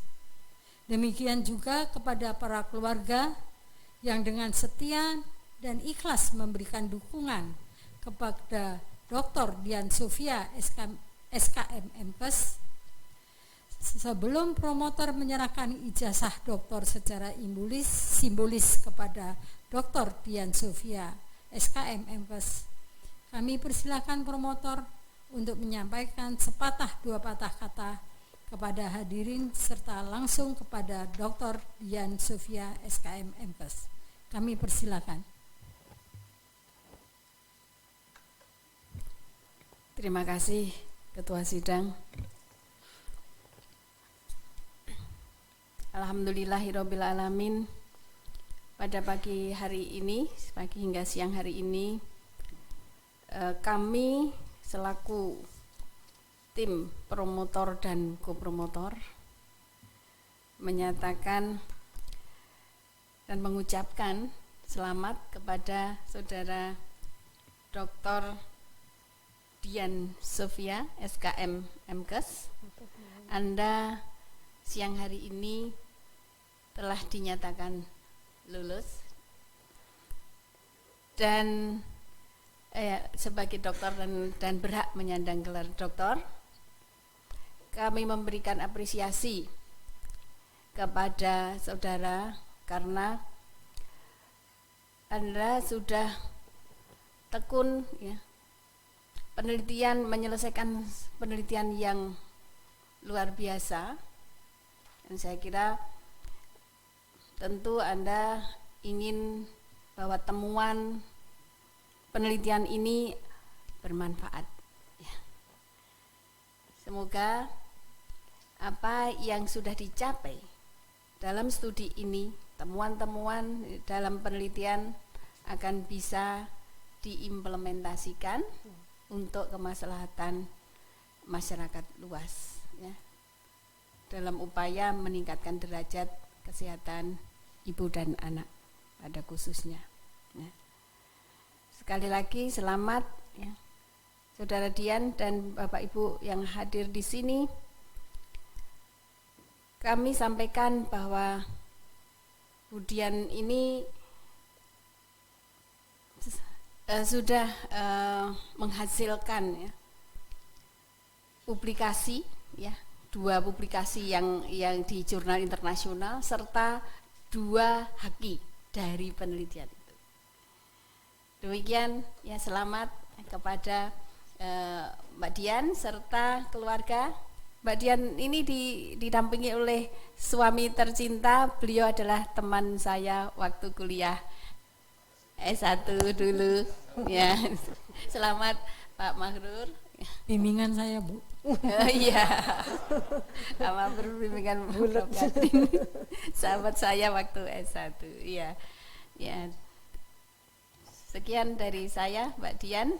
Ya. Terima kasih banyak. Assalamualaikum warahmatullahi wabarakatuh. Waalaikumsalam warahmatullahi wabarakatuh. Terima kasih Prof. Sumarmi. Mungkin ada tambahan dari kopromotor, kami persilakan.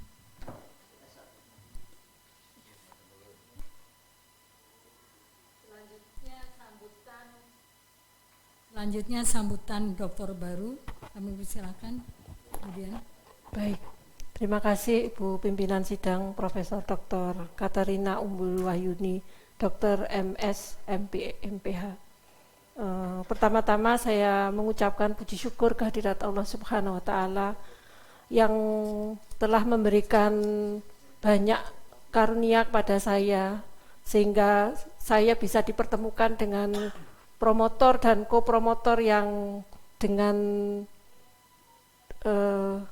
leluasa, dengan hati yang lapang untuk menerima saya, yang mulai dari awal menyusun proposal saya masih ingat sekali itu dibimbing Prof. Mami, mulai gambar dan lain sebagainya. Jadi begitu besar bimbingan dan waktu yang sudah diberikan kepada saya oleh Bapak Ibu promotor maupun kopromotor.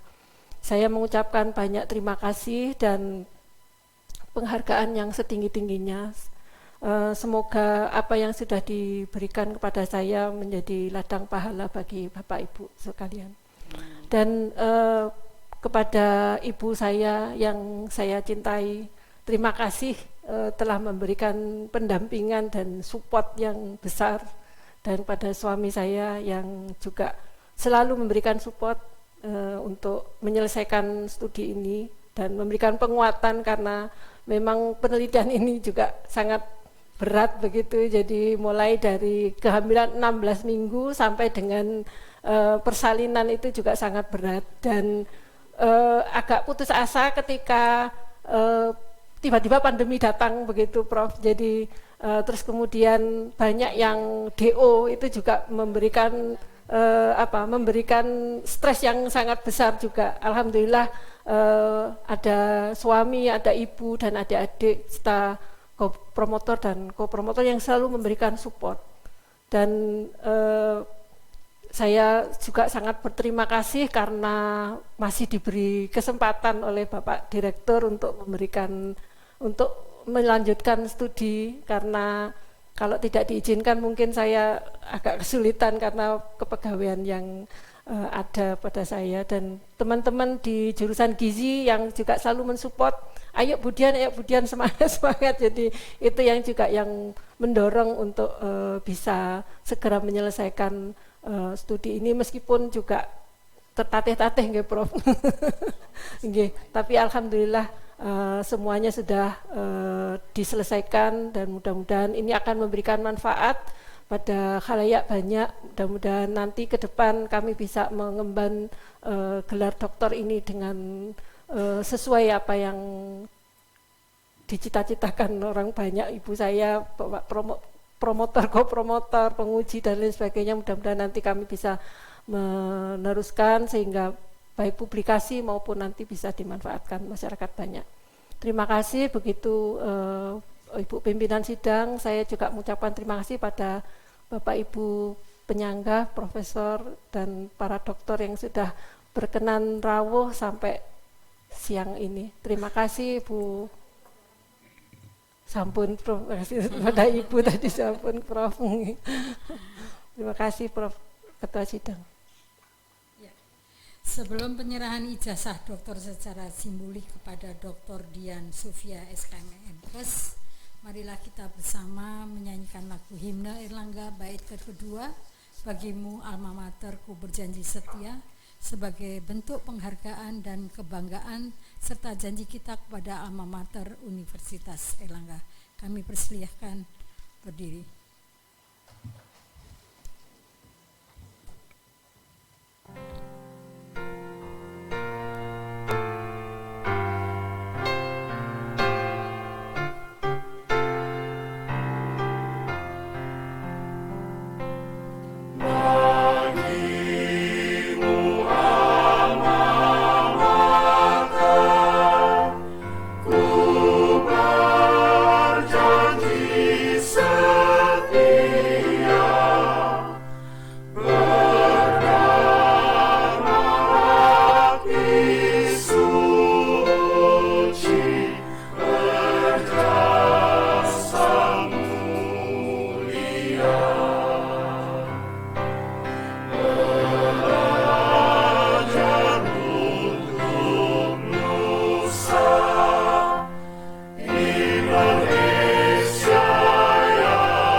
Silahkan duduk kembali. Selanjutnya tim promotor yang telah mengukir keberhasilan mencapai jenjang pendidikan tinggi dipersilahkan menyerahkan ijazah doktor secara simbolis kepada Dr. Dian Sofia SKM MKes. Terima kasih pula kami sampaikan kepada penyangga serta undangan akademik yang berkenan hadir dalam ujian doktor terbuka secara hybrid ini.